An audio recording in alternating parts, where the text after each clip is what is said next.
Finding Fishboy episode 4. Come on, Hank, lift it harder, or go through a pipe or something. Come on, Marlin said. We appeared to be trapped by sharks. This is going to do nothing for my street cred, Hank said.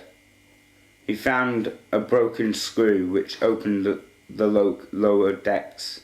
They both followed Hank who was the main merc rhymer. He was singing whilst he was unscrewing things. Another 2 floors into the heart of the ship, and they found a room with a chute which just led outside.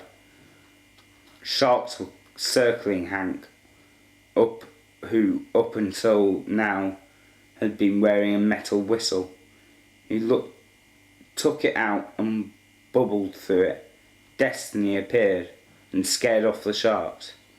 Marlin and Fishboy and Hank got back under her wing and they headed south.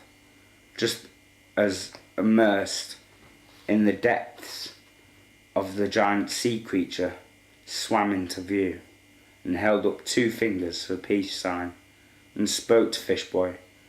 Go home, young soldier. To the sea is a deep place. The Cthulhu being went on swimming. Marlin said, they're gods of the ocean. All they say is go home. Even I have more to say than that. I'm just a measly clownfish. Hey, don't give yourself a hard gig, Hank said.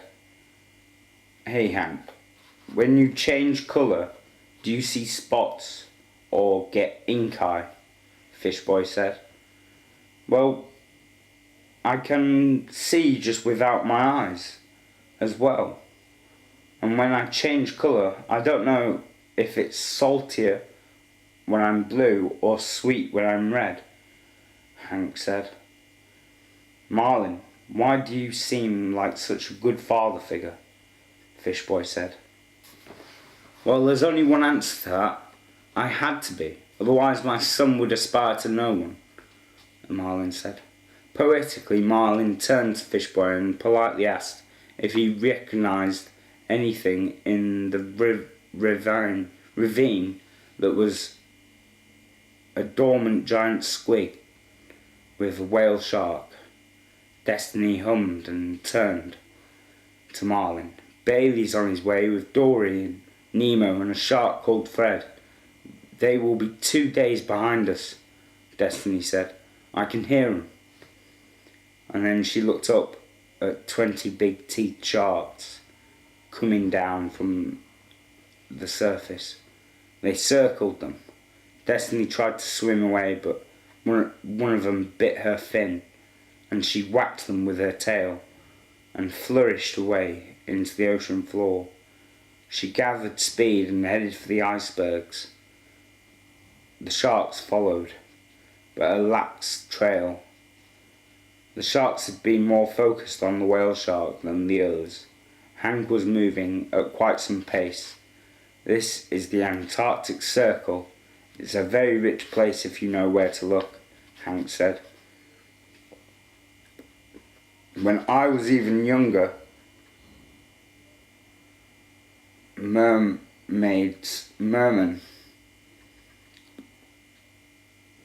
my mum would wake me up with her singing a song that went like, in the South Pole it's always winter, now plankton rich, rich, rich. In the South Pole it's always cold here, unless you live under the ice, even then snug, snug, snug, Fishboy said. And my mum's a real special sort of someone, for just something like that. Marlin just looked at Fishboy. You know, my old wife used to do the funniest things when you come to think about it. Just amuse herself. She would once drag some purple kelp to our house and said, it just has to grow here. Who was your wife, Marlin? Fishboy said. She was called Coral. Marlin said. He was finding it hard to speak as he looked about like someone was looking at him from a distance. She was a big mistake. At least I got Nemo from her, and he was a blessing, Marlin said. They were inside of sort of metal pillared drilling machine. The oil was coming up through the hole in the ground. Suddenly sharks appeared.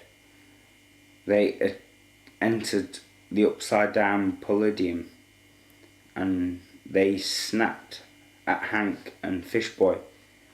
Marlin swims to the centre of the zone. "You feeling lucky, punk?" Marlin said. "No, Marlin, my dad's very powerful fish in these parts, but he's small barbs in his fins, so all of fear his sting. I think the sharks are a bit more amused about you being a clownfish," Fishboy said. The sharks formed up and manned a force. Hank waited until they got close and then inked them all in the face at once.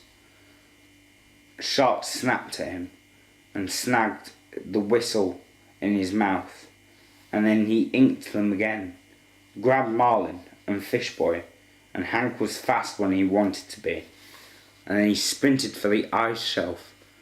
They didn't catch him. Dory, Bailey and Nemo, with Fred, had made it to the South Chile. "Come on, Bailey," said. I can hear them up ahead, Nemo. They were travelling in the southwestern current. It brought them out at Cape Horn. That's where they found Destiny. "Oh, Nemo, Dory, I lost them. There was these sharks and then I had to leave," and Destiny looked scared. She showed her fin with tooth marks. "Oh, Destiny, what happened?" Dory asked. "Well, we got here and some sharks locked Marlin and the others in a ship's hull, and then we went to the ice wall and I lost them again because the sharks were following them." And Destiny looked stressed. "Okay, girl, I think we've been through it when we were here before. You know, one of us is out there before," Dory said. "What should we do if the sharks find us?" Nemo said. And added, "Fred, will you show them who's boss?" "I defo will, Nemo, dude. With my teeth," Fred said. "Well, let's stick together this time. Come with us, Destiny. We can do anything if we put our mind to it," Dory said. "Nemo, why did you come? Your dad will go nuts, but he knows you're following, so as soon as Bailey set off, I heard him moo at the reef. It's just the right frequency, you see. To travel up to 1,000 miles underwater," Destiny said, adding, "So I told him you were coming, and he doesn't know the rest. The sharks, who your friend is, my injury. He saw it, but he didn't really see it. Hey, any unfriendly sharks come into my kingdom, I will show them a fin or two. Yes, you know this," Bailey said. "Ha!